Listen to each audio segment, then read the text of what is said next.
It's Egil. It's another one of the stories of Dave the Cat and his adventures. Long ago, many, many years ago, there was a special cat. When I mean special, he was almost magical, and that was Dave. Dave the Cat. Now, Dave the Cat, he used to travel around all over the places having adventures. And this is one adventure he had with a dragon, or as they called him, the worm. Dave the Cat was walking along. He had a bindle on his back, a stick, and a spotty handkerchief, in which he had some food, all his treasure, which wasn't a lot because he didn't need a lot. And he walked along with it over his shoulder. Dave, by the way, walked on his hind legs, had a beautiful black tail. He was a black pussy cat, except for a few white hairs. It looked like he got a hairy chest. He had beautiful green eyes and a little pink nose. And he walked along. He was a happy puss. Why not? He got no reason not to be unhappy. And he liked his spotted hanky, his bindle. And what he would do, he would fold it all up into like a little parcel, stick a stick through the end and carry it over his shoulder. It's a pussycat thing. And as he walked along, he heard the pigeons cooing in the trees, and he thought, I'd like to get me one of those, they're delicious. And as he heard the ravens cry, which was a sign from the gods, which is a good thing. And the road is not really like a road as we know it, is more like a dirt track, dirt being the operative word, because poor old Dave had to sidestep because somebody had been driving cattle. And we all know what cattle do. Pooh-wee! So Dave walked along. It was a deep, dark forest, and you had to be careful. And there were a lot of problems that could befall a young cat. Dave was aware of this. He was streetwise puss, and he walked along. He saw the tracks of a wild boar and made absolutely sure to avoid it. Same with bears. Wildcats. Now, wildcats, you'd think would leave them alone. No, they're like bandits of the pussycat world. They'd have held him to ransom if they were stupid enough to try. There was bandits who would hide in wait for strangers, biff them on the skull and steal their gold, and off they'd go. That's by the by, because Dave, he would walk along confidently. If there was any trouble, he could leap. You've seen pussycats leap. All at once he came to a hamlet. Ah, said Dave, this looks like a place that I could spend the night, maybe get some food, a good bed, something like that. But as he looked around, it looked a bit shabby. He looked around, there was ivy growing on the fountain in the middle of the square. The houses were falling apart. All the shutters were drawn, and pieces of wood had come off the shutters. And as he looked around, you could see white faces peering at him, very suspiciously. This, said Dave, needs investigation. So he put his bindle down. Wasn't quite sure he knew where to steal it, but you gotta go with the flow. And so it is. Dave walked around. The cats and dogs fled when they saw him. It was as though everything was scared and falling apart. He came to the big hall, and he knocked on the door. Who's that? Dave the Cat. Who? Dave the Cat. I want to speak to the man in charge. All right, hang on. And off he went. And then came a voice, hello? Who are you? Said Dave. I am the master of this village. You don't sound like it to me. Well, you don't sound like a cat, so let's not get into that. Got a point, said Dave. Anyway, come out, I want to speak to you. Now, what is going on? This place is a wreck, and yet here you are on the road. You could make a fortune. People should be prosperous and happy. What's wrong? I'll tell you what's wrong, said the man, pointing to a big green hill. There's a rotten dragon up there, that's what's wrong. What, you mean he keeps eating people? No, he doesn't keep eating people, that's the problem. We give him virgins and there he goes, he leaves them. And what about, moving him on? What, you mean kill him? I sent out loads of warriors and knights, and all they do, they either come back dead or burnt. You know what I mean? It's a real pain. Oh. Do you want me to have a word with him? You're a cat. You're nothing. Oh, cheers, mate. How can I take it? No, I'm sorry, mate. I'm sorry. It's been a hard day. You know what I mean? Here you are doing what you can. People getting burned and crops being burned out. I'm only 25, you know. Really, said Dave. You look older. No, thanks. Pay a man a compliment, I say. All right, then. What do you want?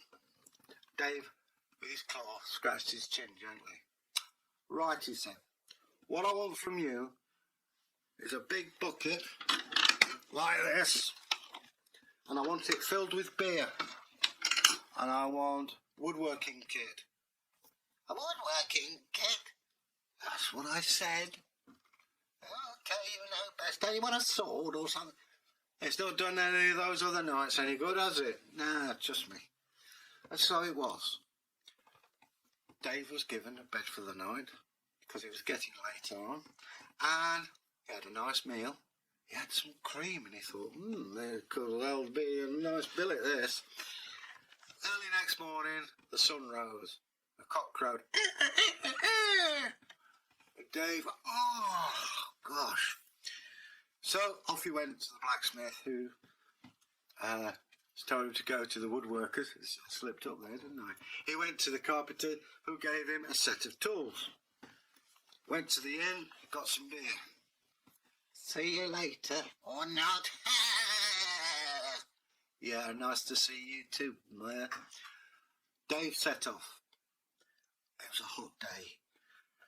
And the beer, he's not a beer drinker, is Dave. He's more a wine, maybe the odd brandy kind of cat. So off he went.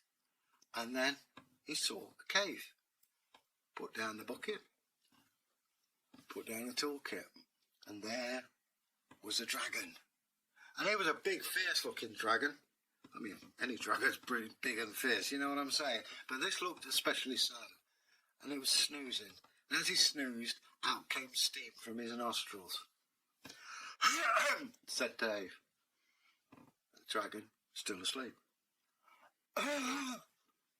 Still the dragon. Oi, wake up! The dragon, what?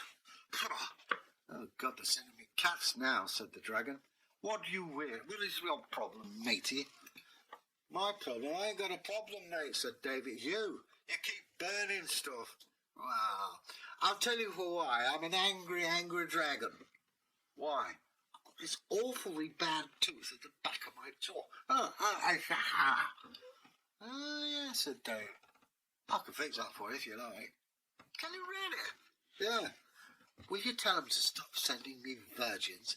I'm a vegetarian. I don't eat meat. What about the knights? Oh, well, they're just so annoying. Macho little people coming up and challenging me for this, for that and the other. And they're no good, you know. They just aren't any good. Yeah, I know what you mean. They do tend to be a bit gobby, don't they? Yeah, I know. And here they come with their swords flashing and lances. And it's quite painful at times, but you have to play to the stereotypes. And so I burn their crops, hoping that they'll move on and leave me in peace. Oh, my tooth is killing me. Let me see to that, said Dave. He walked over. Here, you might want this first. What's this? Oh, beer. I like a drink of beer every now and then, you know. Don't get much of it. Tell you what, drink it. There's the dragon. Dave went, found a pair of pliers. Okay, have you finished it? Yes, I have. It's rather gone to my head. Okay, open mine, mate. Dave put the pliers on the tooth. This may hurt a little bit.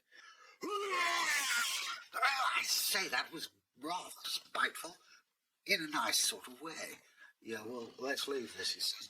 Yeah, this is a family show. Okay. Now then, here's the tooth, and he looked at it, and it was like a piece of burnt wood. Oh, I must say, it feels a lot better. Thank you. Now look, let's sort this out. Tell you what, you're a vegetarian, right? Yes. What if the villagers bring you, instead of virgins, I mean, it gets a bit samey, you know what I'm saying? Yeah. we'll bring you vegetables and fruit. Oh, delightful. And say, 2 buckets of beer a day? That sounds rather attractive, doesn't it? Yes. Yes, well, and tell them not to keep sending me horrible little knights. I'm fed up of burning them, and they don't burn very well either. Yeah, I know what you mean, but if you're being friendly to them, I mean, that's payment for you defending the village against some of these ne'er-do-wells and vagabonds. Yes, I don't like vagabondage. Yes, yes, that's fine by me. Well, you know, get that little chap, what's his name, the mayor, and we'll have a chinwag, what say you? Yeah, okay, yeah. I'll come back, I'll bring some beer for you as well. Oh, splendid. Catch you later. Total pip. And off went Dave. And... Hello? It's me, Dave. No, I thought you'd be dead by now. Sorry to disappoint you. Want you to come out. I've had a word with the dragon, and we've got a great thing. Oh, by the way, don't send any more virgins. We haven't got any. They've all gone now. Oh well, I knew it was a lively place. Anyway, you get some fruit and vegetables and 2 buckets of beer per day, and you've got a dragon that will protect you. Oh, that sounds attractive, yes. Might bring in the tourists as well, yes. Well, get out of that hall, come with me, and bring some beer with you, and we'll have talks with the dragon. The reason he was so nasty was, A, he got a bad tooth, which I've pulled. B, he doesn't like knights. They irritate him, and I'll be with you on this. They irritate me. You know, I am the Lord of everything. Yeah, whatever, okay? I'm sorry about you losing all your virgins, mind you, you know, but such is life. Yes, I know. Woof, woof, indeed. Come along, I'm Mavis. Yes, Alfred. I'm going out to see the dragon. Is that a euphemism? No, it's a dragon. Never mind. God, I could have married Ethelflaed, but I had to settle for her. Come on, Puss Puss. Don't, said Dave with his claw out, ever, in your wildest imaginations and dreamings, ever call me Puss Puss. Okay? Pardon me for breathing. Never mind breathing, mate, just don't do it. Dave could get remarkably violent at times, but he keeps it under control. He's a good cat. On they went along the path. Dave had a bucket of beer in each hand, the mare, 2 big buckets, one of vegetables, one of fruit. And they came to the dragons. Oi! Yes, what can I do? Oh, it's you, Dave. Hello. Who's that? Oh, it's that horrid little man in charge. Okay. Here, we've got some beer for you and some fruit and veg. Oh, splendid. I could make muesli, couldn't I? Yeah? Well, yes, my cousin Aubrey, he's a very good muesli maker. He puts in cherries, you know. Really. Anyway, look. I don't know what your name is, Dragon. Oh, just call me Steve. Okay, Steve, look. I've got the man here, I've explained your part, and he's quite happy about it. Are you really? Yes. This pussycat speaks a lot of truth, you know. Really? Yeah. Okay. Does one have to sign an agreement? Let me just say this to you, Mayor. You break this agreement just once, and I will burn your village to a stump, and everybody in it. Do I make myself clear?